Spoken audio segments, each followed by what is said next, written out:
നമസ്കാരം.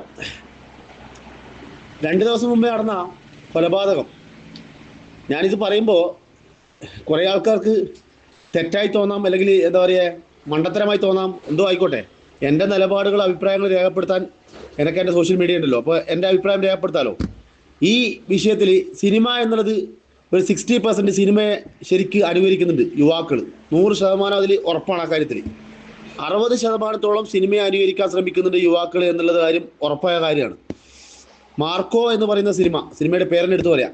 ആ സിനിമയിലുള്ള ചില സീനുകളാണ് ഈ 2 ദിവസം മുമ്പേ നടന്ന കൊലപാതകത്തിലുണ്ടായത്.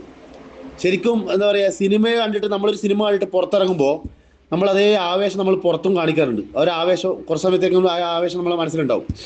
പണ്ട് കാലങ്ങളിൽ സിനിമ കണ്ടു കഴിഞ്ഞാൽ ജ്യേഷ്ഠൻ എങ്ങനെ, അനുജത്തി എങ്ങനെ, കുടുംബം എങ്ങനെ, തമാശ എങ്ങനെയെന്ന് മാത്രം കാണിക്കുന്ന ഒരു സിനിമയായിരുന്നു. ഇപ്പം അതല്ല. ഇപ്പം എത്ര ആളെ ഒരു മണിക്കൂറിനുള്ളിൽ കൊല്ലാൻ പറ്റും, എത്ര ആളെ ഒരു മണിക്കൂറിനോട് മൃഗീയമായി കൊല്ലാൻ പറ്റും, സൈക്കോ മോഡൽ കൊല്ലാൻ പറ്റും, ലഹരി എങ്ങനെ ഉപയോഗിക്കാം എന്ന് പഠിപ്പിച്ചു കൊടുക്കുന്ന രീതിയിലാണ് സിനിമ ഇറങ്ങിയിട്ടുള്ളത്. കൂടാതെ സിനിമയ്ക്ക് എന്തും ആവാന്നുള്ളൊരു കണ്ടീഷനിലേക്ക് മാറിയിട്ടുണ്ട്. മലപ്പുറം പോലീസ് സ്റ്റേഷൻ ചിത്രീകരിക്കുന്ന ഒരു സീനുണ്ടായിരുന്നു. ഒരു പിള്ളേർ റീൽസ് ആക്കിയതാണ്. ആ റീൽസ് മലപ്പുറം ജില്ലയിലെ ഏതോ ഒരു പോലീസ് സ്റ്റേഷൻ പൊട്ടിത്തെറിക്കുന്ന സീനാണ്. ആ പിള്ളേർക്കെതിരെ കേസെടുത്തു.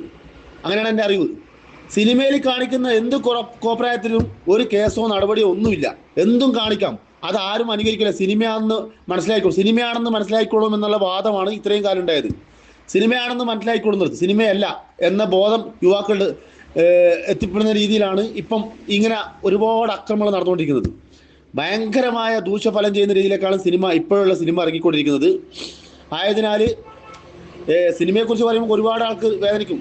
ലക്ഷക്കണക്കിന് രൂപ ടാക്സ് കിട്ടുന്നതുകൊണ്ട് സർക്കാരും അതിനെ ശക്തമായിട്ട് പ്രതികരിക്കാൻ നിൽക്കുന്നില്ല. ഈ കൊലപാതകം നടന്നത് വളരെ മൃഗീയമായിട്ടാണ്. സിനിമയിൽ കാണിക്കുന്ന അതേ സീനിലാണ്. ഒരു മനുഷ്യന് നോർമലി ചെയ്യാൻ പറ്റാത്ത കാര്യങ്ങളാണ് ഒരു യുവാവ് ചെയ്തിട്ടുള്ളത്. അപ്പോൾ അത് ലഹരിയുടെ അടിമയായിട്ടാണ്. ലഹരി എന്താ? ലഹരി സർക്കാരിനോ പോലീസിനോ പിടിക്കപ്പെടേറ്റൊന്നുമല്ല. പിടിക്കപ്പെട്ട് കഴിഞ്ഞാൽ വളരെ എന്താ പറയുക, ചെറിയൊരു ഹെൽമെറ്റ് ഇടാതെ പോകുന്ന ഒരു ഫൈൻ ഉണ്ടാക്കി, അല്ലെങ്കിൽ അതിനുള്ള ഒരു ജാമ്യം കിട്ടുന്ന ഒരു വകുപ്പാക്കി വിട്ടിട്ട് അവരങ്ങ് പുറത്തുവിടുന്നത്. ഇത്രയും കൊലപാതകങ്ങളും അക്രമങ്ങളും നടക്കാനുള്ള ഏറ്റവും കാരണം ഈ 80% അല്ലെങ്കിൽ 40% ലഹരി പദാർത്ഥങ്ങൾ ഉപയോഗിക്കുന്ന ആൾക്കാരും അത് വിൽപ്പന നടത്തുന്ന ആൾക്കാരും പിടിച്ചടക്കാൻ പറ്റാത്ത സാഹചര്യം ആയതുകൊണ്ടാണ്. സിനിമ 60% സിനിമയെ ഇതിനെ ബാധിക്കുന്നുണ്ട്, 100% ഉറപ്പാണ്. ആ കാര്യം തുറന്നു പറയാൻ തന്നെയാണ് ഈ വീഡിയോ എടുക്കുന്നത്. പറയുന്നത് ഒരുപാട് ആൾക്ക് വിഷമമുണ്ടാവും. സിനിമ എന്നുള്ള തന്ത വൈബ്, മറ്റേ വൈബ് എന്നുള്ള പറ്റു വന്നോ പ്രശ്നമല്ല. സിനിമ എന്നുള്ളത് യുവാക്കളുടെ ഹരം കൊള്ളിക്കുന്ന കാര്യം ഉറപ്പാണ്. അക്കാര്യത്തിൽ ഒരു മാറ്റമില്ല. സിനിമയെ അനുകരിച്ചിട്ടാണ് ഇപ്പോൾ എല്ലാ കാര്യങ്ങളും നടക്കുന്നത്. ദൃശ്യം മോഡൽ കൊലപാതകം കണ്ണൂർ ജില്ലയിൽ നടന്നിട്ടുണ്ട്. അതുപോലെ മറ്റു പല കൊലപാതകവും സിനിമയോട് സാദൃശ്യമുള്ള കൊലപാതകമാണ്. പല കാര്യങ്ങളും നടക്കുന്നതും സിനിമയിലുള്ളത് പോലെയാണ് നടക്കുന്നത്. അപ്പോൾ അതുകൊണ്ട് തന്നെ ഇനിയെങ്കിലും സിനിമ എന്നുള്ളത് ഇറങ്ങുമ്പോൾ അത്രത്തോളം വയലൻസ് ആയിട്ടുള്ള സിനിമ മറ്റു യുവാക്കൾക്കൊരു ബോധം നൽകുന്ന രീതിയിലേക്കുള്ള, ഈ അക്രമത്തിന് സപ്പോർട്ട് ചെയ്യുന്ന രീതിയിലേക്കുള്ള സിനിമ ഒഴിവാക്കിയിട്ട് കുടുംബം എങ്ങനെ, പണ്ട് കാലങ്ങളിൽ മോഹൻലാലും മമ്മൂട്ടിയൊക്കെ അഭിനയിച്ച സിനിമകൾ പോലെ നല്ല കുടുംബം എങ്ങനെ, എന്താ പറയുക, സുഹൃത്തുക്കൾ എങ്ങനെ, എന്താണ് സമൂഹത്തിൽ നമ്മൾ ചെയ്യേണ്ടത് എന്ന് പഠിപ്പിച്ചു കൊടുക്കാൻ തയ്യാറാവുക.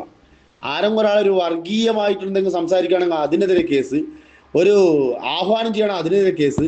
സിനിമയിൽ എന്ത് കാണിച്ചാലും, ആഹ്വാനം ചെയ്താലും, അക്രമം കാണിച്ചാലും, എന്ത് കാണിച്ചു കഴിഞ്ഞാലും ഒരു കേസും ഇല്ല, ഒരു മണ്ണാങ്കട്ടയും ഇല്ല.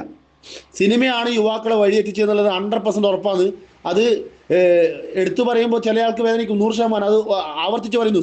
സിനിമയും ലഹരിയെ പിടിച്ചുകെട്ടാത്തതും ഈ സിനിമയുടെ വയലൻസ് ആയിട്ടുള്ള സീനുകളുടെ നിയന്ത്രണം ഇല്ലാത്തതുമാണ് ഈ പറഞ്ഞ സംവിധാനം, ഈ പറഞ്ഞ കൊലപാതകങ്ങൾ നടന്നുകൊണ്ടിരിക്കുന്നത്. തല്ലുമാല എന്ന് പറയുന്ന സിനിമ ഇറങ്ങിയപ്പോൾ അതേ സീന് കേരളത്തിലെ ഏതോ ഒരു ജില്ലയിൽ സംഭവിച്ചിട്ടുണ്ട്.